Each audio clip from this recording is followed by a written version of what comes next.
Hello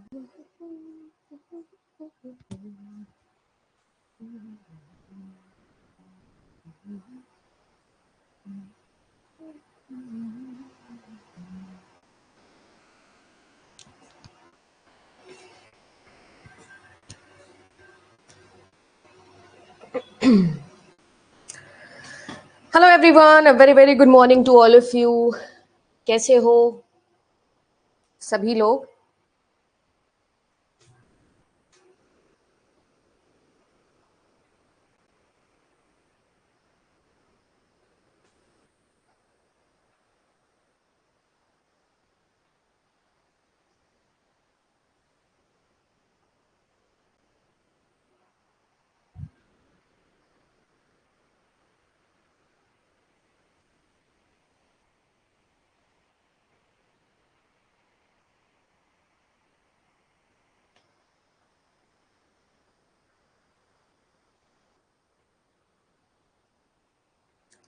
बढ़िया। मैं भी बढ़िया। आप लोग बताइए कैसे हैं? चलिए, बहुत ही अच्छी बात है। सबसे पहले तो बहुत ज्यादा खुशी हुई आप सभी लोगों को देखकर कि सुबह सुबह रेडी हो आप सभी लोग अपनी पहली क्लास के लिए। एंड बस यही रिदम है जो हम लोगों को बना के रखना है, क्योंकि ये हमारी पहली क्लास है। तो बहुत सारी ऐसी चीजें हैं जो थ्रू आउट दी सेशन हम लोगों को मेंटेन करके चलनी है।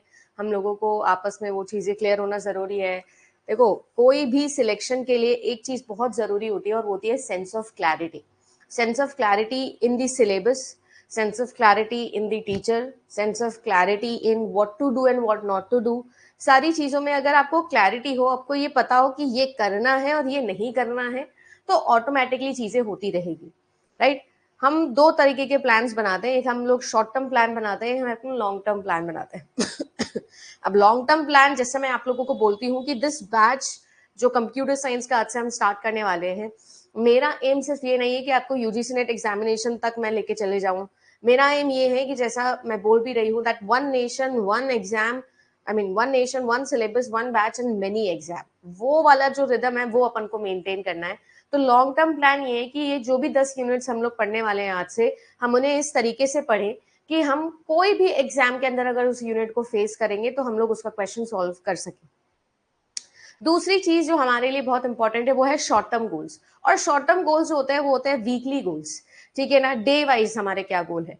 अब बहुत सारे स्टूडेंट जब अपनी जर्नी स्टार्ट करते हैं तो उन लोगों के मन में बहुत सारे डाउट्स होते हैं, बहुत सारी प्रॉब्लम्स होती है। कितने घंटे पढ़ना चाहिए, एक क्लास को कितनी बार देखना चाहिए, नोट्स कैसे बनानी चाहिए, कैसे कौन से टॉपिक को टैकल करना चाहिए, किस टॉपिक को पढ़े किस टॉपिक को नहीं पढ़े। देखो, बहुत बड़ा सिलेबस है, उसमें से मैंने आप लोगों के लिए चूज करके ये सारे के सारी क्लासेस बनाऊंगी।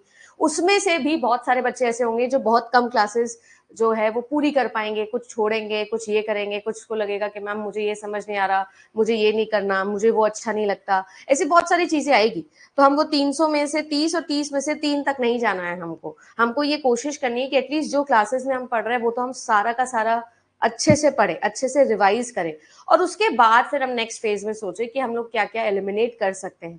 कुछ ऐसी चीजें होगी जो बहुत ज्यादा स्ट्रांग आपकी होगी, कुछ ऐसी चीजें होगी जो आपको अच्छी नहीं लगती होगी। जैसे मुझे आर्टिफिशियल इंटेलिजेंस इतना अच्छा नहीं लगता है, मुझे एलपीपी इतना अच्छा नहीं लगता है। बिल्कुल ऐसे ही आप लोगों के भी होगा कि यार मेरे को ये टॉपिक अच्छा नहीं लगता है, वो टॉपिक अच्छा नहीं लगता है।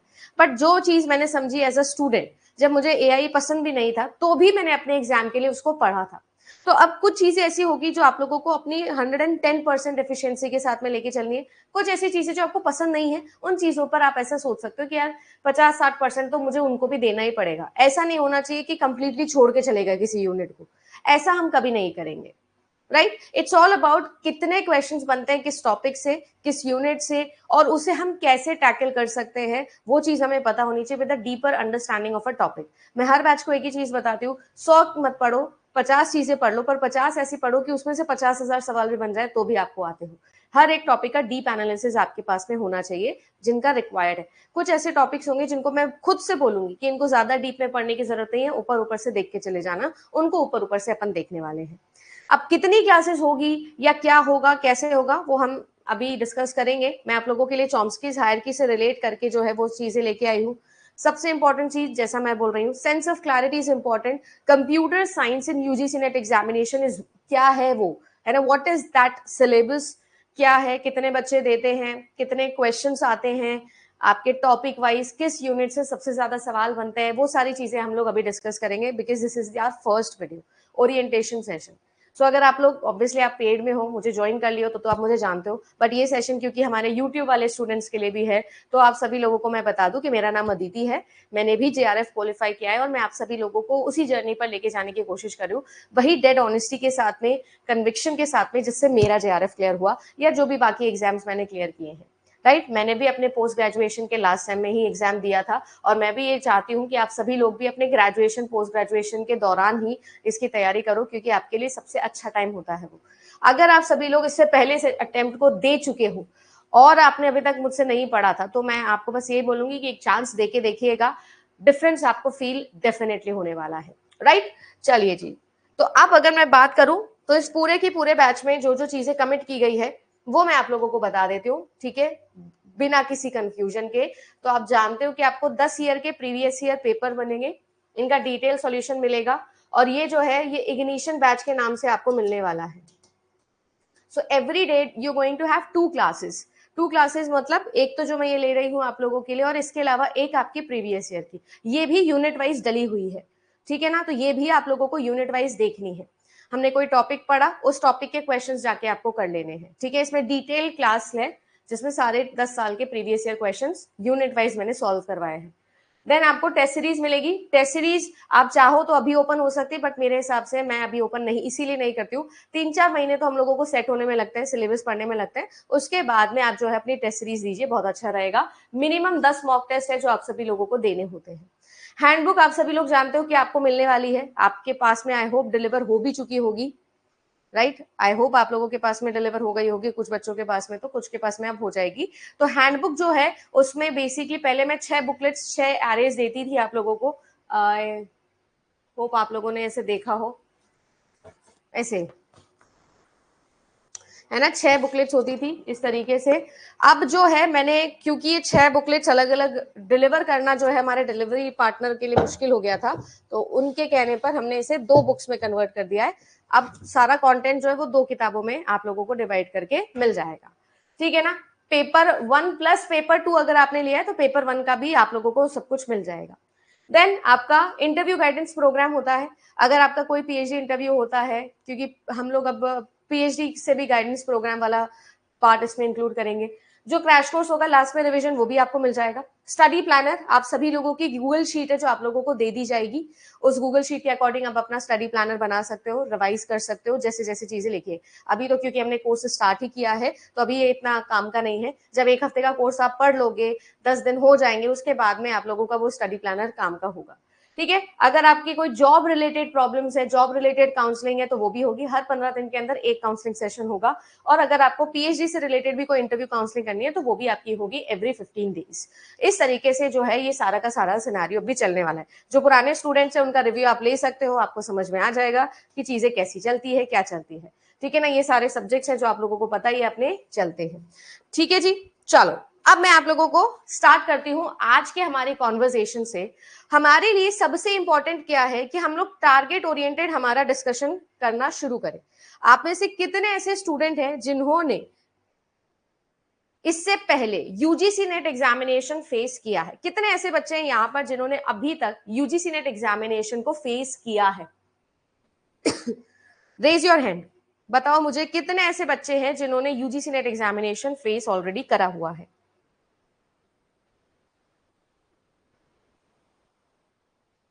ओके, ठीक है, श्रावणी इज अ रिपीटर, और इसके अलावा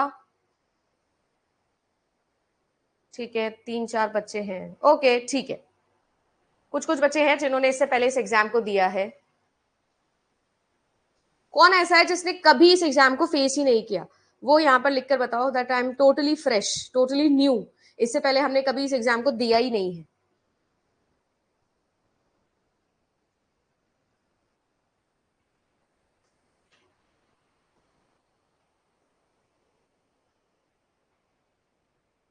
वो ऐसे लिखो न्यू, नहीं मतलब मोस्टली सब, ओके ठीक है, आई एम टोटली न्यू, ठीक है।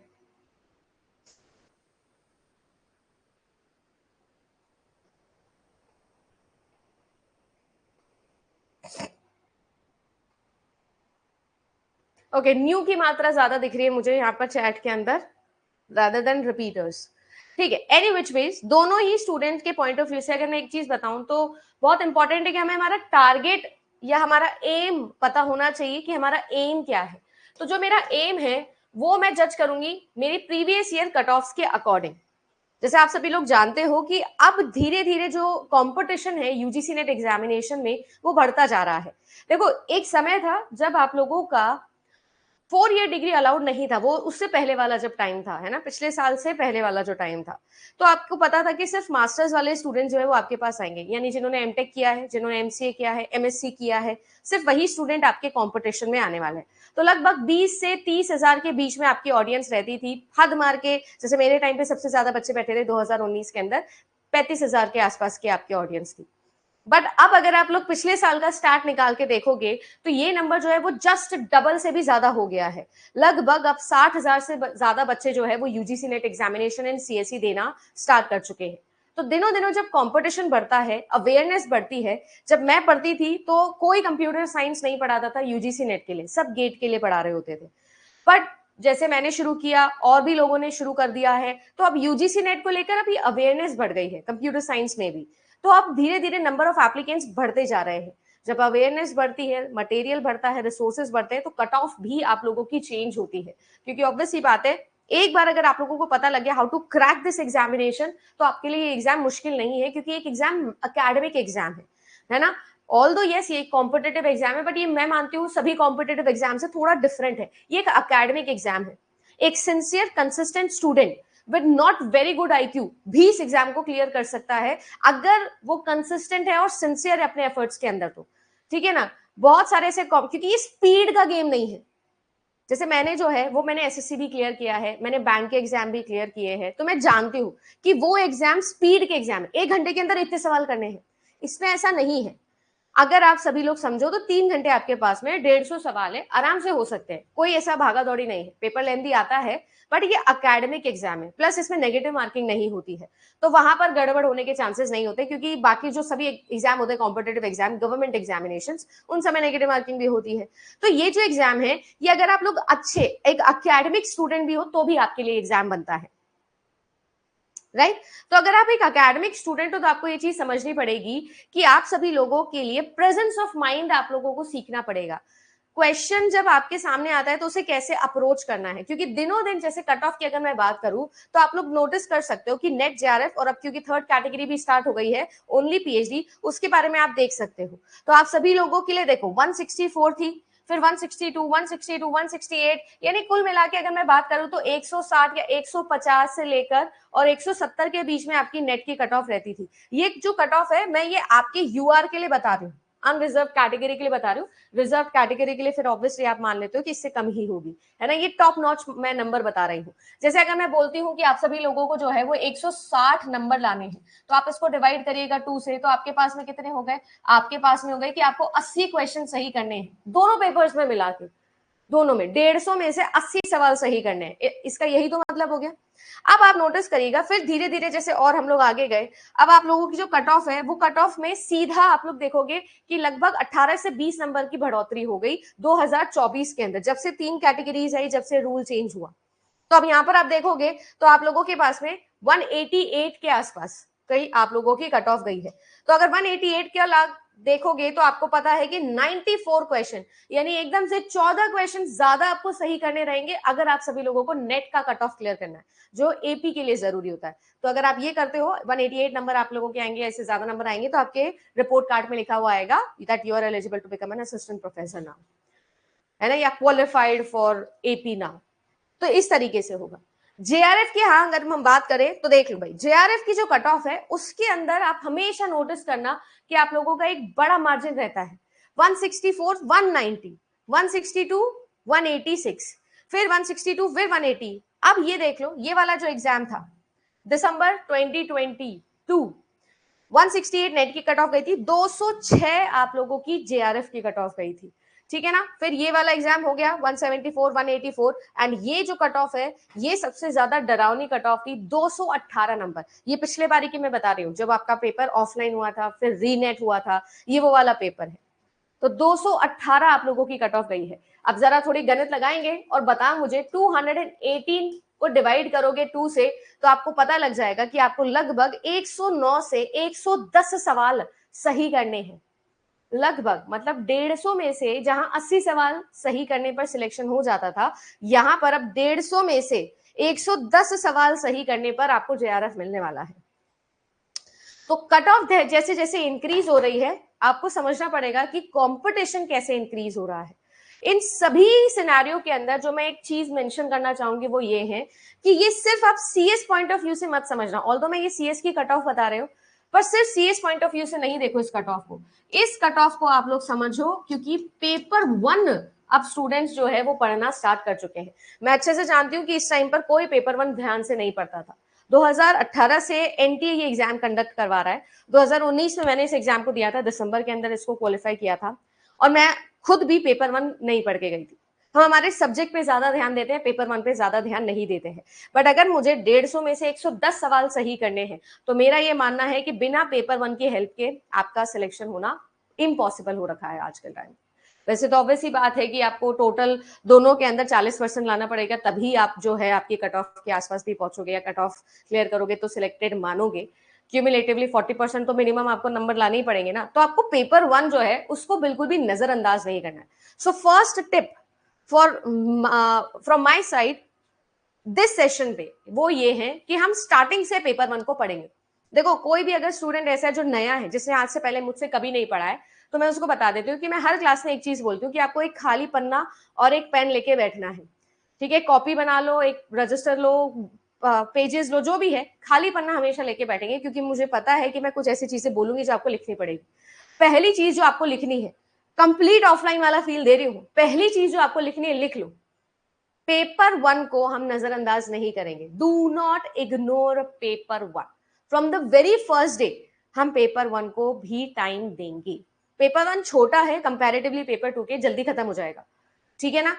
बट ऑलवेज रिमेंबर कि पेपर 1 को फॉर ग्रांटेड नहीं लेना है। ऐसे नहीं सोचना है कि हम लास्ट में पढ़ लेंगे। लास्ट में कुछ नहीं पढ़ पाओगे क्योंकि लास्ट में इसको रिवाइज करने का बहुत ज्यादा लोड आएगा। अगर आप सभी लोग समझो ये चीज तो 218 यानी अगर मैं 109 क्वेश्चन मुझे सही करने हैं, 150 क्वेश्चन मुझे सही करने हैं, तो आप खुद थोड़ा सा दिमाग लगा के देखो ना कि आउट ऑफ 150 50 क्वेश्चन पेपर 1 के हैं, 100 क्वेश्चन पेपर 2 के हैं। अगर मुझे 109 क्वेश्चन सही करने हैं या मान लो 110 क्वेश्चन सही करने हैं, देखो भाई आप इस 100 क्वेश्चन में से 80 सही कर लोगे क्या? कर लोगे क्या 80 सही? क्योंकि मुझे ऐसा लगता है कि अगर मैं 90 यहां लिखना स्टार्ट कर दूं, 85 90 यहां लिख दूं, मेरे हिसाब से 80 इज वेरी गुड। अगर 100 में से 80 सवाल करके आ जाते हो सही तो बहुत अच्छा है, इससे ज्यादा क्या ही मानोगे। तो अब फिर भी आपको यहाँ पर तो समझना ही पड़ेगा ना कि आपका पेपर 1 जो है इसमें आप लोगों को समझना पड़ेगा कि हमें 35 से 40 क्वेश्चन तो यहाँ पर सही करने ही करने हैं। और ऐसा नहीं है, अगर आप सीएसई स्टूडेंट हो तो ऑब्वियसली बात है, मैथ्स रीजनिंग हो गया, डीआई हो गया, आरसी हो गया, आईसीटी हो गया, ये सब चीजें आपको अच्छे से आती होगी। हाँ, एनवायरमेंट हो गया, हायर एजुकेशन हो गया, teaching aptitude, research aptitude, logical reasoning जैसी चीजें हैं जो आपको पढ़नी पड़ेगी। बट स्टिल मुझे ऐसा लगता है कि अगर ये कॉम्बिनेशन आप बनाओगे तो आपको बेटर रहेगा। अब जैसे फॉर एग्जाम्पल मैं यहाँ पर बोलूँ तो देखो, अगर 40 क्वेश्चन सही करते हो तो आप 120 क्वेश्चन सही कर सकते हो। अगर मैं यहाँ पर बोलूं कि आप 30 क्वेश्चन सही करके आते हो तो आप 110 क्वेश्चन सही करके आओगे टोटल आउट ऑफ 150। तो जब अपना टारगेट सेट कर रहे हो तो आज ही अपने उस पेपर के अंदर लिख लेना कि यार मुझे पेपर 1 के अंदर इतने क्वेश्चन सही करने, पेपर 2 के अंदर इतने क्वेश्चन सही करने।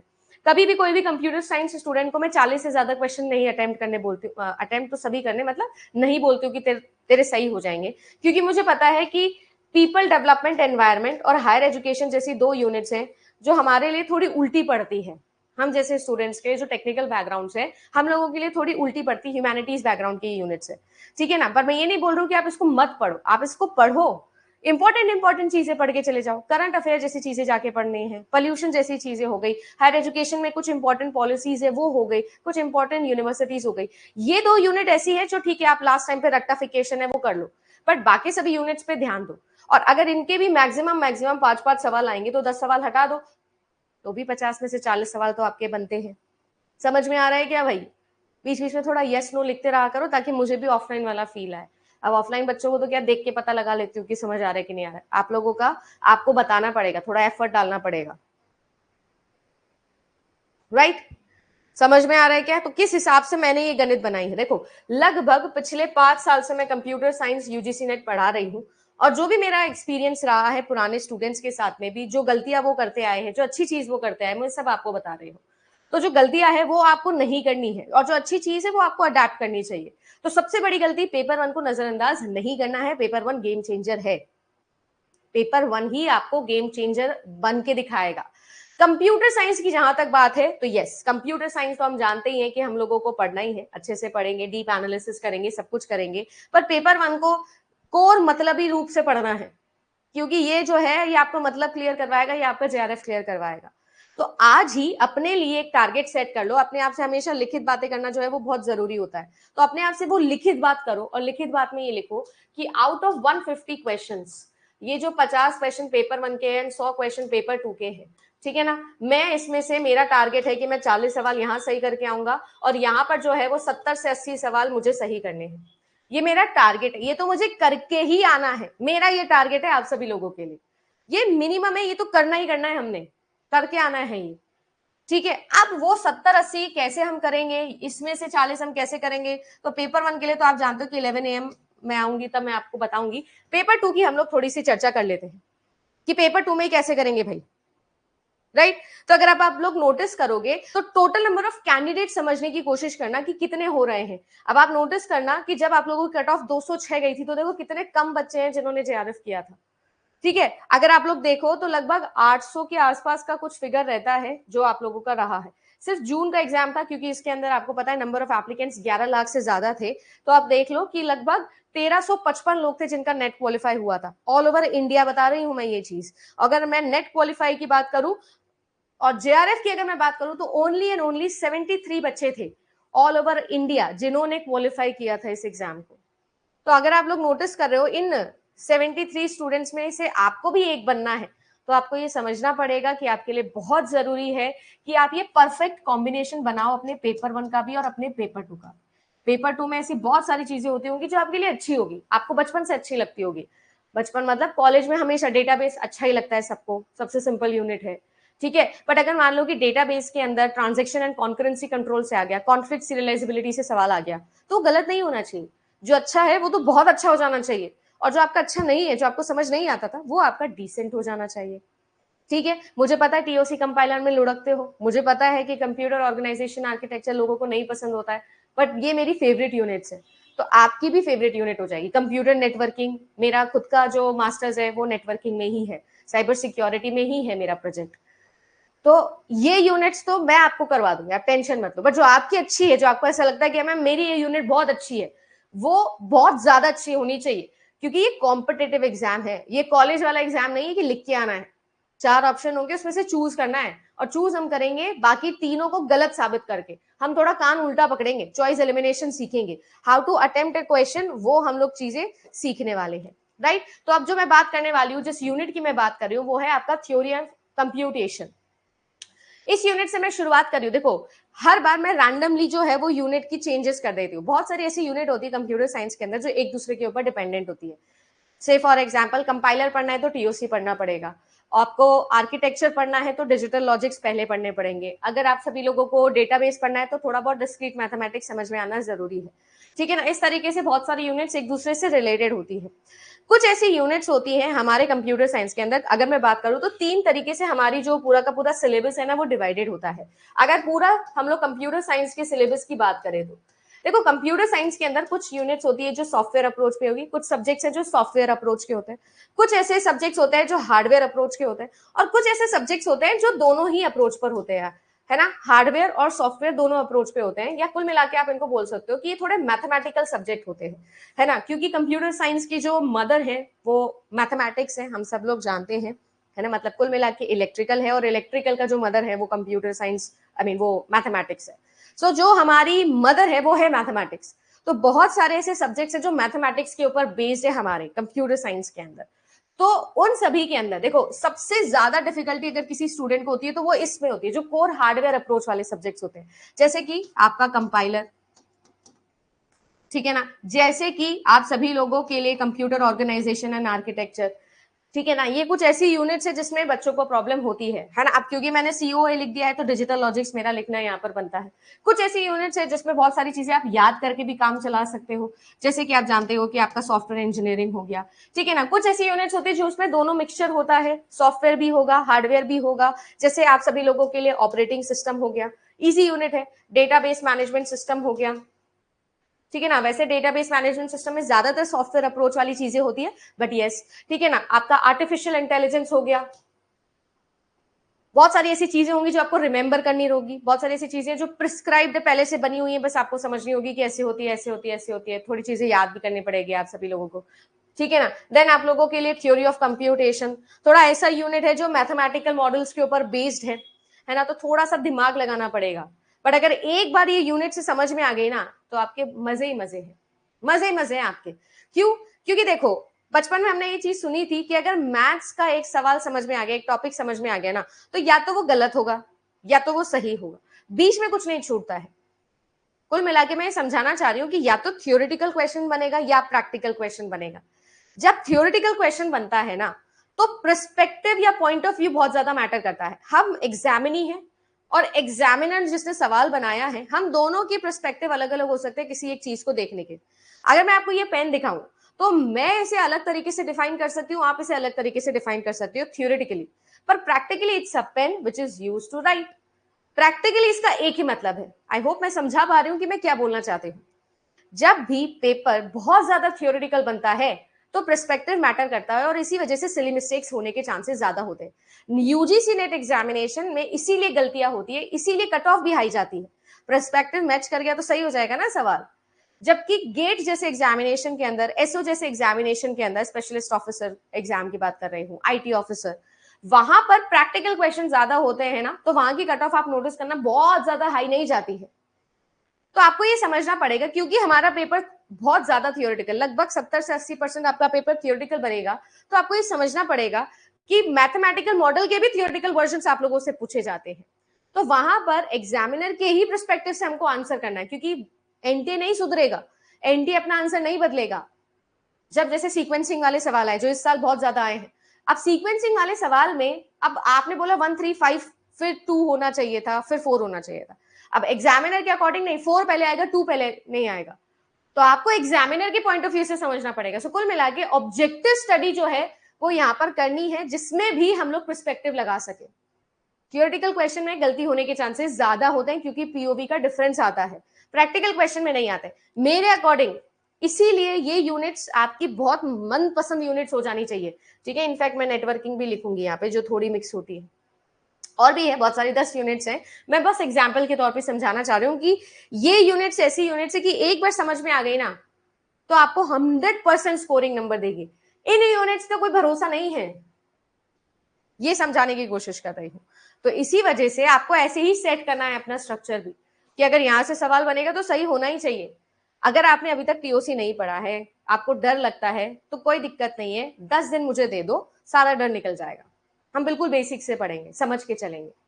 जैसे कि देखो, अब थ्योरी ऑफ कंप्यूटेशन की अगर मैं बात करूं ना, तो हमें जो पढ़ना होता है, हमें सबसे पहले देखना पड़ेगा कौन कौन सी टर्मिनोलॉजीज है जिससे हमको फ्रेंडली होना है।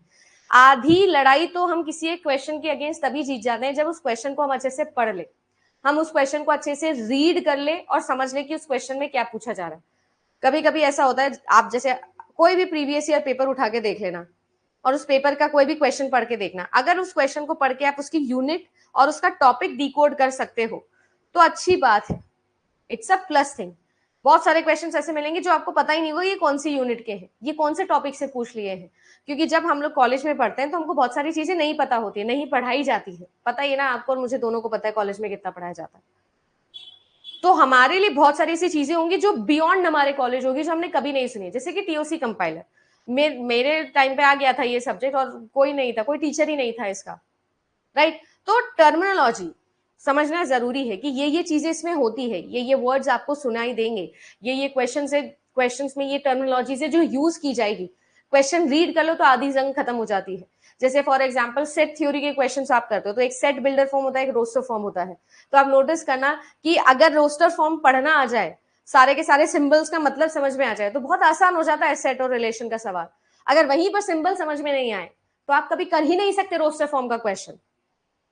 तो बस वही चीज है कि यहां पर जो है टर्मिनोलॉजीज पहले समझना जरूरी है। जैसे हम जानते हैं कि थ्योरी ऑफ कंप्यूटेशन टॉक बोलते हैं, टीओसी बोल सकते हो, इसके अंदर सबसे पहले चॉम्स्कीज हायरार्की हम लोग पढ़ेंगे।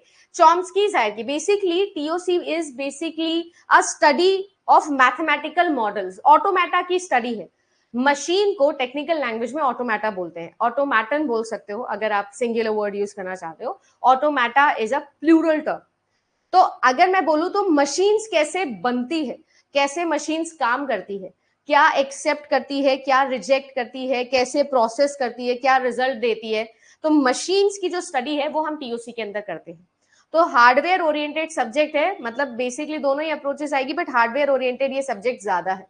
तो ये जो सब्जेक्ट है इसके अंदर मशीन्स के ऊपर हम लोगों को काम करना सीखना है, मशीन्स कैसे काम करती है वो हमको सीखना है। तो कोई भी एक फॉर्मल लैंग्वेज आप लोग बोल लो, कोई भी एक मैथमेटिकल लैंग्वेज आप बोल लो,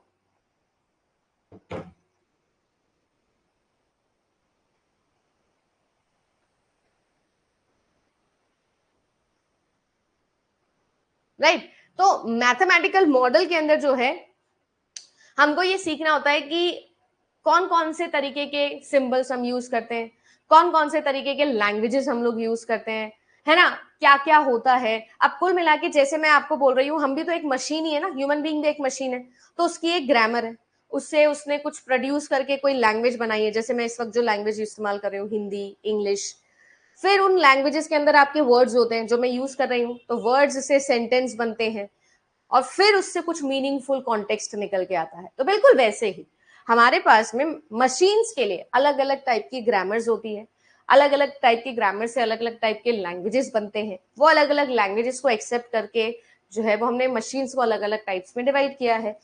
हर का एक लिमिटेशन होता है, ठीक है, जैसे finite automata, push down automata, ठीक है, Turing machine, linear bounded automata, इस तरीके से अलग अलग टाइप के जो है वो हमने मशीन्स बनाए हैं। वो मशीन्स कैसे डिवाइडेड है, कैसे रिस्ट्रिक्टेड है, जो इस प्रकार की लैंग्वेज को एक्सेप्ट करे वो ये वाला। जैसे ह्यूमन बीइंग में भी तो होता है ना, जो इतना पढ़ चुका हो उसको हम फर्स्ट क्लास में बोलते हैं, तो वो फर्स्ट क्लास वाला, फिर सेकंड क्लास, फिर थर्ड क्लास, तो इस तरीके से चलता रहता है ना, एक हायरार्की चलती है। अब जो फर्स्ट क्लास में पढ़ के आया है और अगर वो सेकंड में बैठा है तो उसको फर्स्ट वाली चीज ही तो ऑलरेडी आती है। बिल्कुल वैसे ही आपके लिए टाइप 0, टाइप 1, टाइप 2, टाइप 3 ये अलग अलग ग्रामर्स हैं, इनके बिहाफ पर हम लैंग्वेजेस पढ़ेंगे, इनसे कौन कौन सी लैंग्वेजेस हम बना सकते हैं, उन लैंग्वेजेस को कौन कौन एक्सेप्ट कर सकता है, उस बिहाफ पे हम लोग मशीन पढ़ेंगे। तो बेसिकली चॉम्स्की हायरार्की में हम ग्रामर लेंगे, ठीक है ना, ग्रामर से हम लैंग्वेज लेंगे और लैंग्वेज से हम लोग देखेंगे कि कौन सी मशीन उसे एक्सेप्ट करती है। आप उल्टा भी पढ़ सकते हो, कौन सी मशीन कौन से लैंग्वेज को एक्सेप्ट करती है और वो लैंग्वेज कौन सी ग्रामर से बनी हुई है, आप उसे ऐसे भी स्टडी कर सकते हो, राइट। इस तरीके से आपकी चॉम्स्की हायरार्की के थ्रू हम लोग पढ़ाई करते हैं।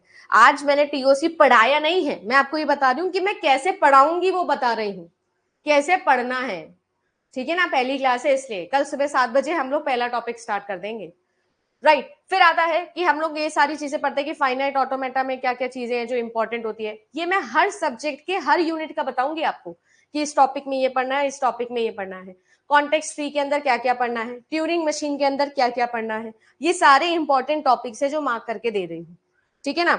तो जब आप सेल्फ स्टडी करते हो तो ये सारी चीजें आपको खुद से करनी पड़ेगी, तो इसलिए समय ज्यादा लगता है। बट अगर आप मेरे साथ आते हो बैच के अंदर, जब आपने बैच ले लिया मेरा, तो अब ये मेरी रिस्पॉन्सिबिलिटी है, सारा एनालिसिस मुझे करना है, सारे इंपॉर्टेंट टॉपिक्स मुझे बताने हैं, सारे क्वेश्चंस मुझे आपको समझाने हैं कि कैसे होते हैं, क्या होते हैं। आपका बस एक ही कर्तव्य है, मैं तो इवन नोट्स भी आपको खुद बना के दे दूं, आपका एक कर्तव्य है, जो बोला जाए वो करना है। और बैच के अंदर डिसिप्लिन मेंटेन करना है। डिसिप्लिन से मेरा मतलब ये नहीं कि एक दिन आए 2 दिन नहीं आए, ऑफलाइन भी यही है और ऑनलाइन भी यही है।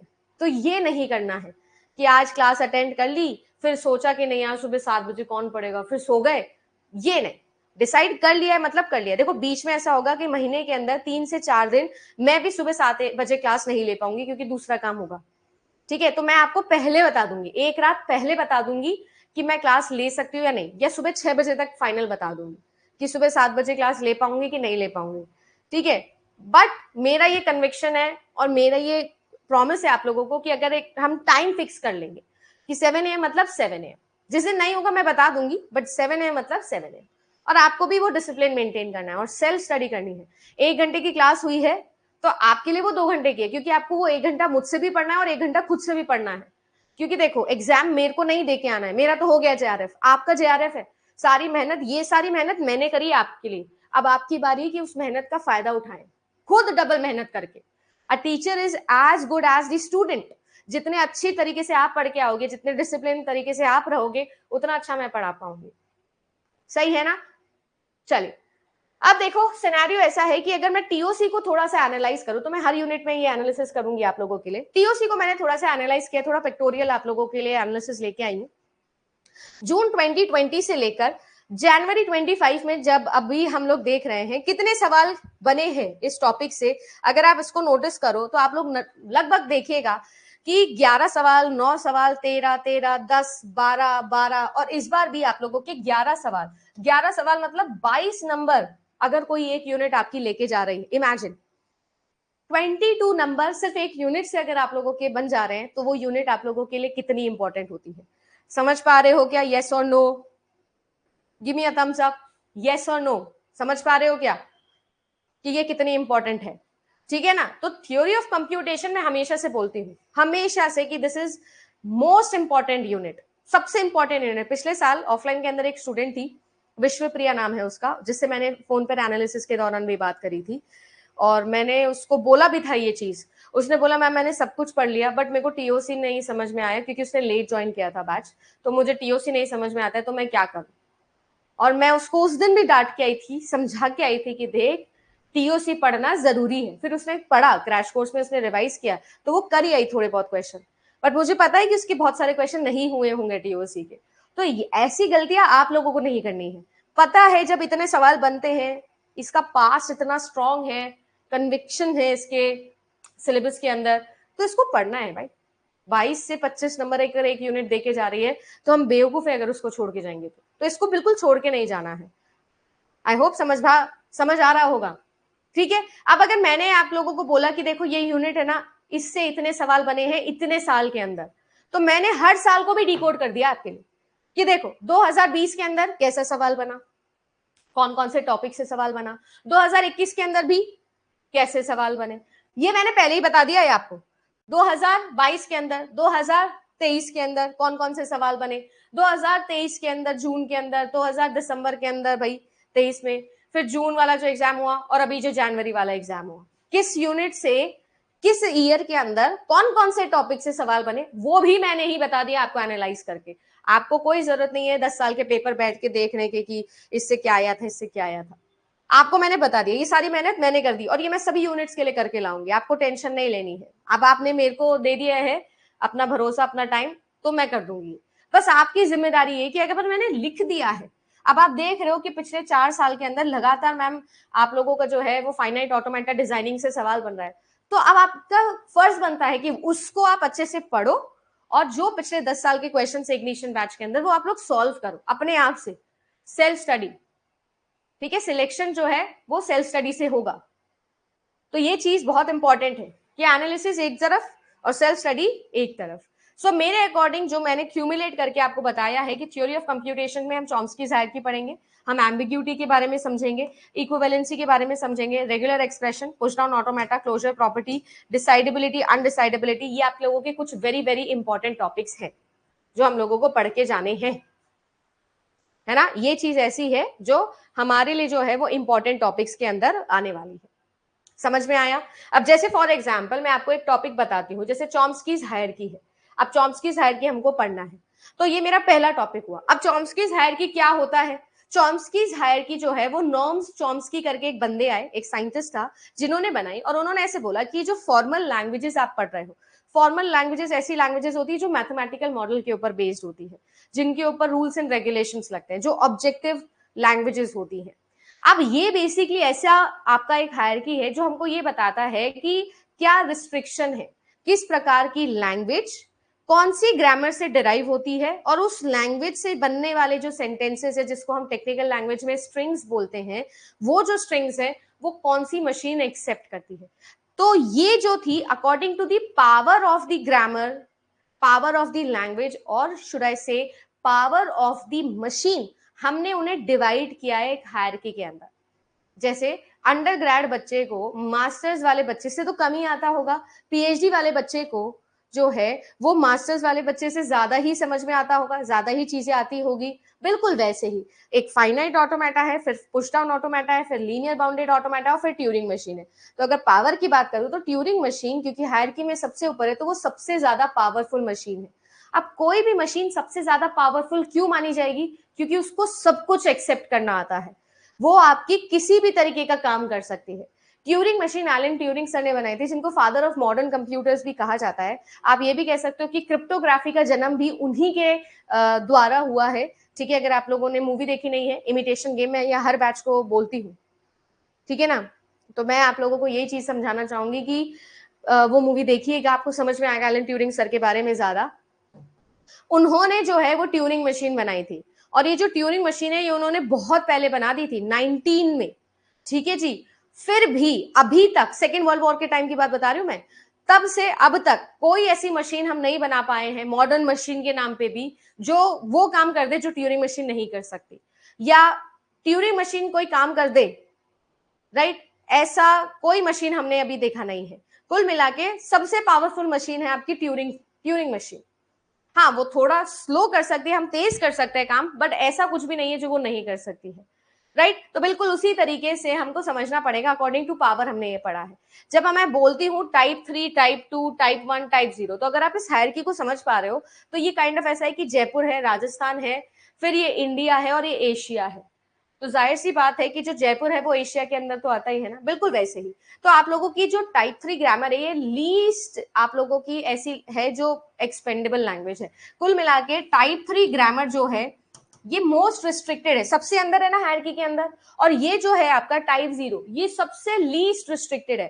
3 मतलब सबसे ज्यादा बड़ा नंबर है ना, तो ये कैसा है जिसमें मैम बहुत ज्यादा रिस्ट्रिक्शंस है, मतलब रूल्स एंड रेगुलेशन बहुत ज्यादा लगाए हुए हैं इस ग्रामर के ऊपर। तो इससे जो लैंग्वेज बनेगी वो ज्यादा बड़ी लैंग्वेज नहीं बनेगी, रिस्ट्रिक्शन है ना, और जो मशीन इसे एक्सेप्ट करेगी वो इतनी ज्यादा पावरफुल नहीं होगी जैसे कि फाइनाइट ऑटोमेटा। तो आप लोगों की टाइप 3 ग्रामर होती है रेगुलर ग्रामर, ये रेगुलर ग्रामर से रेगुलर लैंग्वेज बनती है जो कि फाइनाइट ऑटोमेटा एक्सेप्ट करता है। ऐसे चॉम्स्की हायरार्की बनी हुई है। फिर आया आपका टाइप 2 जो टाइप 3 से कम रिस्ट्रिक्टेड है, ठीक है, थोड़ा एक्सपेंडेबल है, थोड़ा फ्लेक्सिबल हो गया है। ये है आपका कॉन्टेक्स्ट फ्री ग्रामर, जिसको पुश डाउन ऑटोमेटा एक्सेप्ट करता है, कॉन्टेक्स्ट फ्री लैंग्वेजेस के लिए पढ़ा होगा आपने।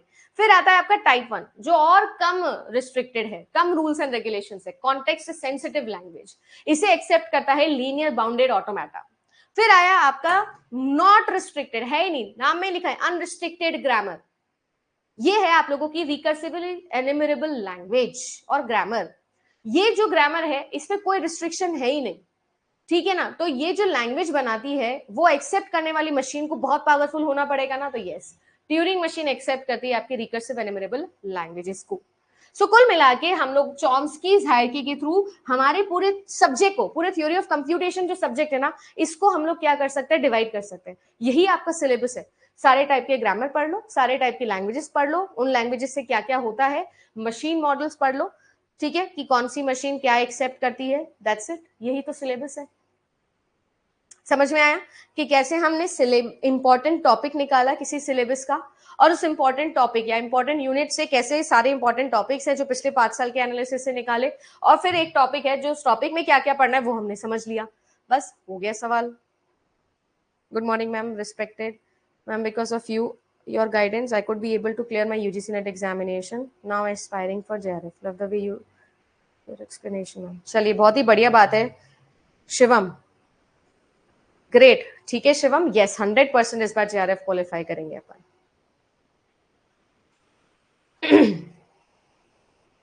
ठीक है ना, तो ये है आप लोगों की, देखो रेगुलर ग्रामर, फिर कॉन्टेक्स्ट फ्री ग्रामर, फिर कॉन्टेक्स्ट सेंसिटिव एंड अनरिस्ट्रिक्टेड। देखो भाई यहां से सवाल बनते हैं, इस हायरार्की का भी सवाल बनता है, हायरार्किकल ऑर्डर पूछ लेता है, क्रोनोलॉजिकल ऑर्डर पूछ लेता है, कौन सा क्या एक्सेप्ट करता है, कैसे एक्सेप्ट करता है, कौन सी ज्यादा पावरफुल है, कौन सी कम पावरफुल है, मतलब इस पेज से भी सवाल बन जाता है।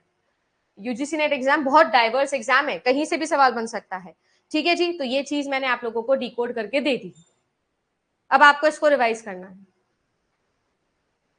ठीक है। अब चॉम्स्कीज हायरार्की के अंदर ना एक और हमने लैंग्वेज को ऐड किया, एक और ग्रामर को हमने ऐड किया, दैट इज रिकर्सिव लैंग्वेज को। देखो अभी तक तो हम लोग जो है रेगुलर, फिर आप लोगों का कॉन्टेक्स्ट फ्री, फिर आप लोगों का जो है हम लोग लीनियर मतलब कॉन्टेक्स्ट सेंसिटिव, और हम लोग जो है रिकर्सिव एनिमरेबल पर थे। फिर हमने इसको थोड़ा और ज्यादा क्लासिफाई किया, और ज्यादा कैसे क्लासिफाई किया, मशीन्स के नेचर के बिहाफ पर।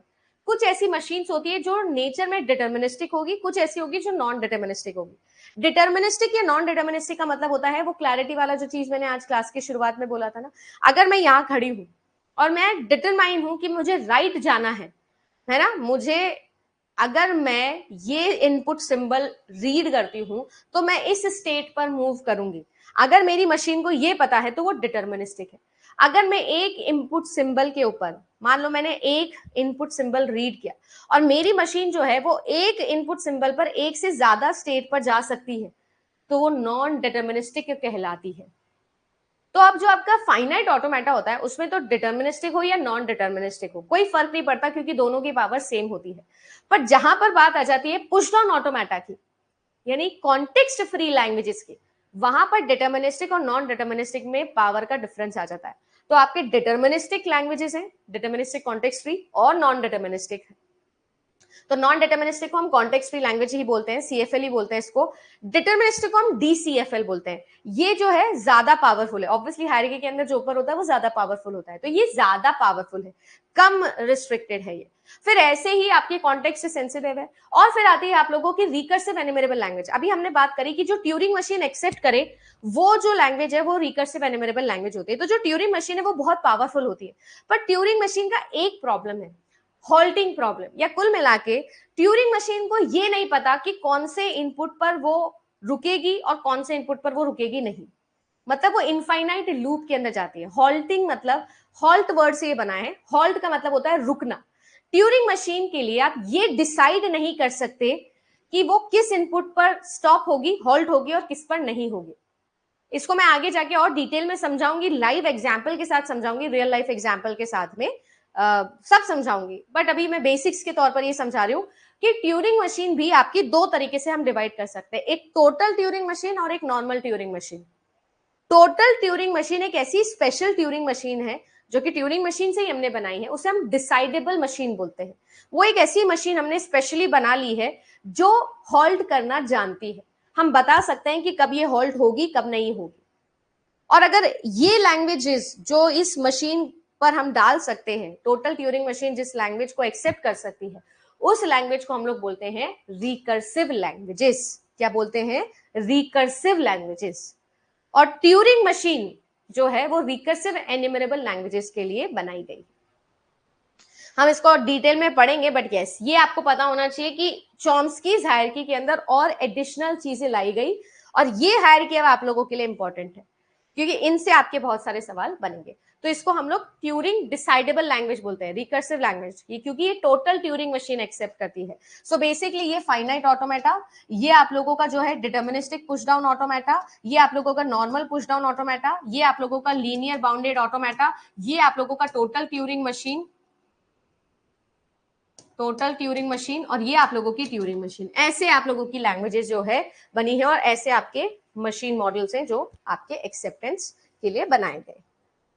तो ये है आप लोगों का ट्यूरिंग मशीन, ठीक है ना। अब जो कल है, कल के सेशन में हम लोग एक एक करके सारे के सारे ग्रामर्स पढ़ेंगे, एक एक करके ग्रामर्स रूल्स पढ़ेंगे, फिर उस ग्रामर रूल के बिहाफ पर कौन सी लैंग्वेजेस बनी, और फिर हम लोग मशीन मॉडल पढ़ेंगे। तो ये तीनों चीजें हमको पैरेलल में लेके चलनी है। So from tomorrow onwards I am starting my first topic, that will be grammar.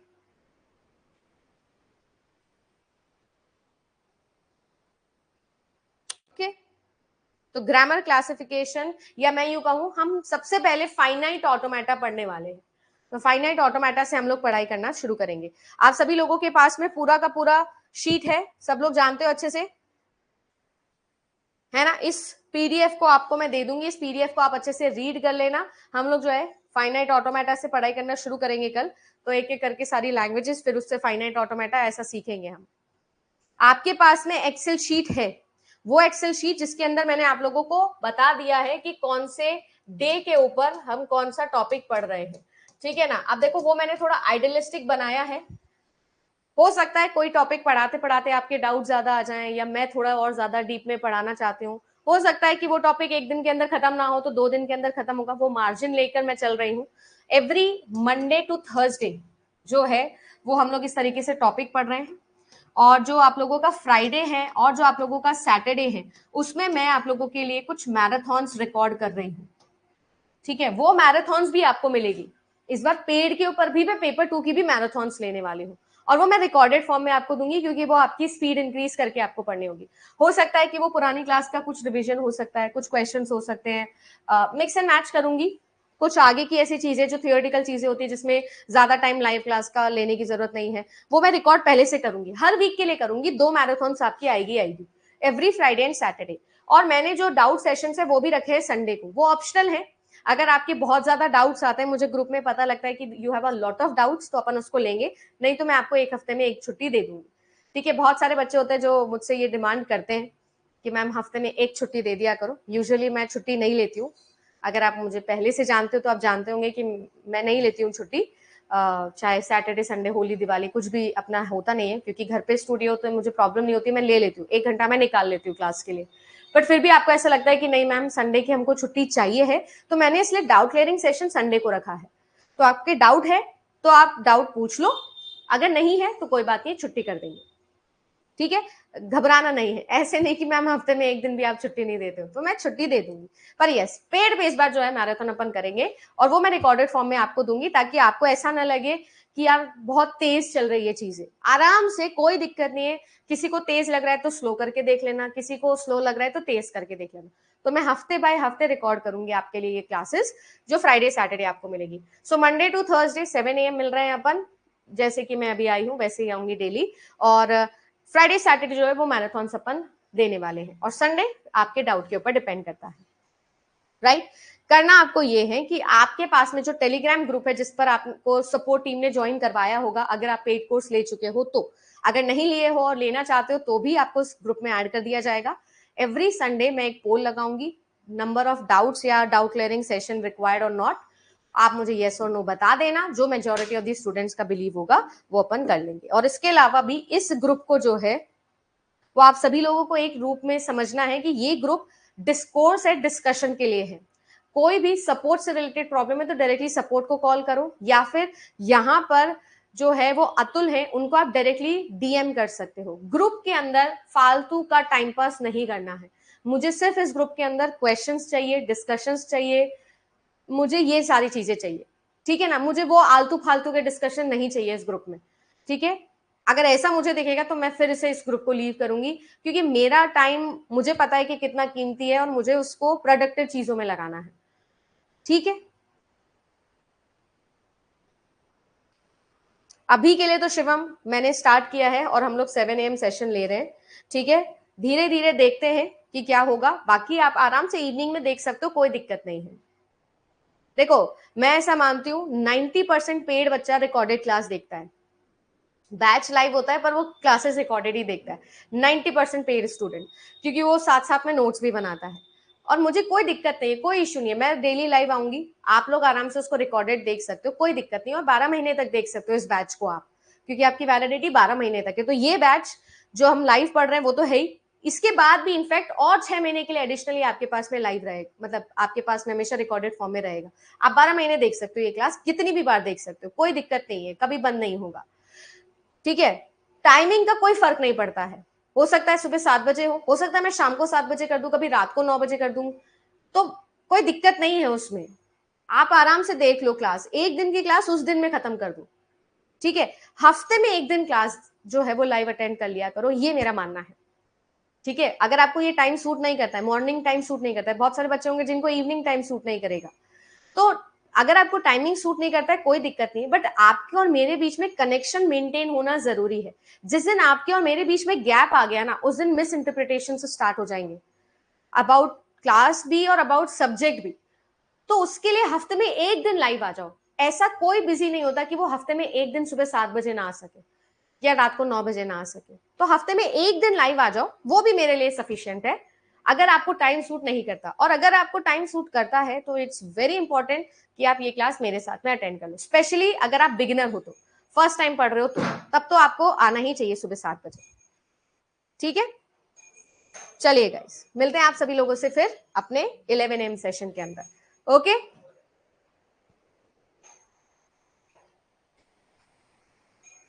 कैसे लगा आज का पहला सेशन? पहले तो ये बताओ, मजा आया नहीं आया?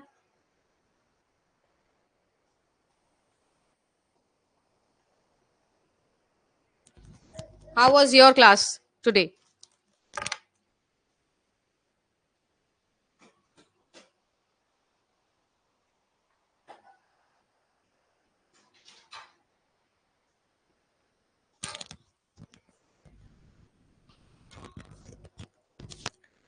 मजा आया? देखो हम जो है थोड़ा सा एक रिव्यू वाला जो है वो थोड़ा डिफरेंट रखते हैं। ठीक है, मैं हमेशा बोलती हूँ कि मेरे पढ़ाने का तरीका या जो भी है वो थोड़ा नॉन फॉर्मल है। मैं फॉर्मल तरीके से पढ़ाना मुझे पसंद नहीं होता, इसीलिए मैं बहुत सारे कॉलेज ऑफर्स को रिजेक्ट कर चुकी हूँ, क्योंकि वहां पे हो सकता है थोड़ा फॉर्मली पढ़ाना पड़े। मेरे को यही तरीका पसंद है, तो मेरा जो रिव्यू मीटर होगा वो भी थोड़ा डिफरेंट होता है।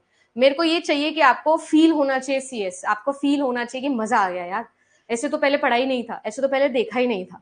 और मैं हर बैच को यही चीज बोलती हूँ कि कुछ डिफरेंट लेके जाना है, हर क्लास में कुछ यूनिक दिखना चाहिए। ठीक है, बिल्कुल कोई बात नहीं है अभिषेक, धीरे धीरे और बेटर हो जाएगी चीजें। क्या आपको जो भी आपका सजेशन है, जो भी आपको लगता है वो भी आप दे सकते हो।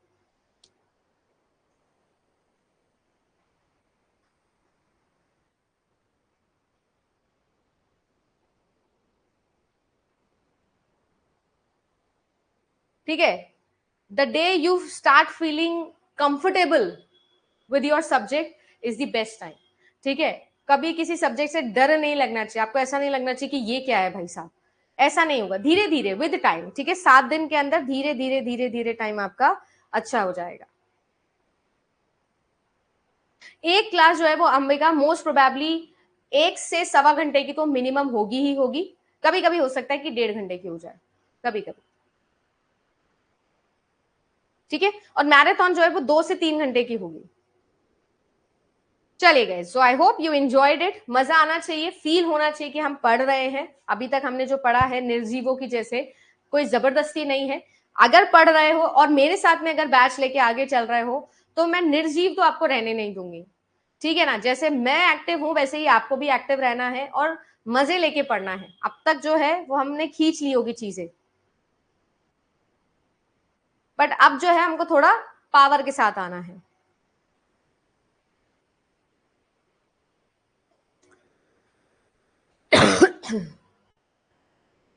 नहीं, क्लास 7:30 गलती से शेड्यूल हो गई होगी, 7 AM रखेंगे। और एक्चुअली में 7 AM का मतलब ये है, ऑब्वियसली 5 मिनट स्टूडेंट को आने में लगते हैं, तो मोस्ट प्रोबेबली 7:10 के ऊपर अपनी क्लास स्टार्ट हो जाएगी। ठीक है, 5 मिनट बच्चे को लगते हैं और मैं 5 मिनट लेती हूँ स्टार्ट करने से पहले किसी टॉपिक को, क्योंकि आई डोंट वांट कि बच्चे का स्टार्टिंग छूट जाए, क्योंकि इंट्रो छूट जाएगा टॉपिक का तो पूरा टॉपिक भूल जाएगा। हर चीज कास्केडिंग इफेक्ट्स के साथ आती है। तो 7:10 पर आप लोगों को एनी हाउ क्लास में आना ही आना है। ठीक है, मैराथन के अंदर प्रद्युम जो है वो अपन पढ़ेंगे, या तो रिवीजन करेंगे जो मंडे टू थर्सडे का पढ़ा है। इसके अलावा कोई और एडिशनल टॉपिक है जो इतना ज्यादा इंपॉर्टेंट नहीं है बट फिर भी हम लोग पढ़ लेते हैं, क्योंकि आजकल एनटीए बहुत वैरायटी के सवाल पूछता है, तो वो होंगे। तो एडिशनल मिसलेनियस टॉपिक्स और रिविजन टॉपिक्स, ये सारों का क्लब होगा मैराथन के अंदर। स्टडी अप्रोच मैं बता देती हूँ, हर एक क्लास के बाद में जो ये पीडीएफ आपको दी गई है वो पीडीएफ आपके टिप्स पे होनी चाहिए, आपको सब पता होना चाहिए। नोट्स आपके पास में आ जाएंगे, अगर आपने पेपर 1 प्लस पेपर 2 ले रखा है तो आपके पास हैंडबुक आ जाएगी, तो आपको हैंडबुक के अंदर जो सारी चीजें लिखी है वो आनी चाहिए। और इग्निशन बैच और है जिसकी क्लासेस आपको मिलेगी, वो सारे के सारे प्रीवियस ईयर क्वेश्चन में उस टॉपिक को जाकर देखना, और उसके क्वेश्चन है जो मैंने सॉल्व करवाए हैं वो सारे क्वेश्चंस आपको सॉल्व करने हैं खुद से। पहले एक बार मुझे करते देखो, फिर होल्ड करो और फिर खुद से सॉल्व करो। इतना मिनिमम करना है किसी एक टॉपिक के लिए। ठीक है, चलेगा। सो गुड लक, मिलती हूँ आप सभी लोगों से 11 AM पेपर 1 के कंप्लीट ओरिएंटेशन के लिए। Bye bye.